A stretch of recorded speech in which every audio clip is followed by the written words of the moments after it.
Welcome to Witstery. I'm your host, Matinee. Today, I'd like to talk to you about Atlantis, the lost city. A lot of stories about Atlantis. I like to just go back to the earliest accounts from Plato's Timaeus and Crimeus. He spoke of Sauron visiting and describing what Atlantis was like, the concentric circles of land and water with fresh water uh, and canals connecting all of the waterways around it. This illustration by Sir Gerald Hargreaves shows an interpretation of what it was supposed to look like. Interesting to note that there are supposed to be mountains in the north and then a causeway, perhaps to the sea to the southwest. And so this sort of matches a couple of places in the Atlantic. This, if you'll notice, I looked up the Canary Islands, just west of it at, what is that, 21, 24, 21 degrees north latitude.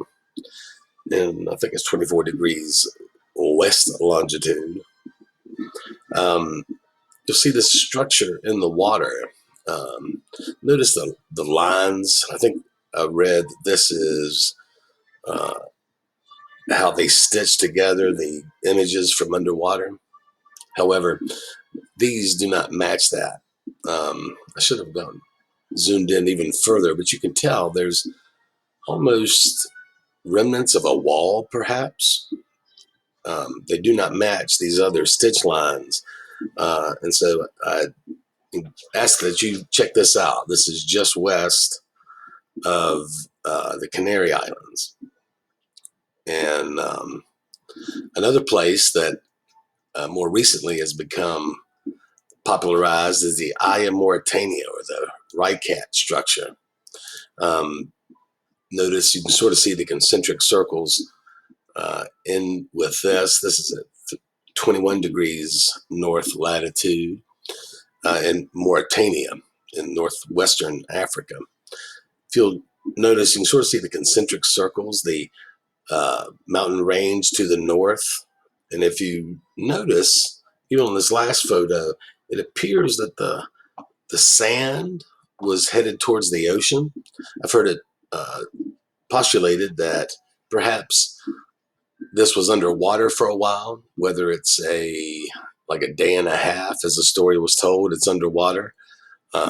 You could, I think, interpret that as the water covered it for a day and a half and then receded. You can see a lot of this water that looks like it has receded, and the sand has drained and back into the ocean. And so I think this is a definite possibility.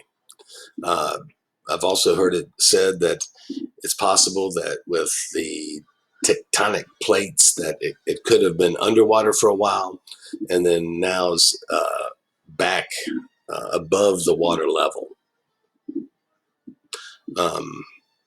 And about 11,000 years ago, 9,600 BCE, about a devastating flood all over. And could that have been part of what took out Atlantis? I think it's possible. And so interesting, and we'll continue to look for evidence of where Atlantis may have been with the connection to the Atlantic Ocean, the Atlas, the king. I think very interesting. At least we might have found it. What do you think? Leave a comment, hit subscribe, like the video so we can beat that algorithm and more people can find this interesting topic. I think that's going to be it for right now. Come back soon.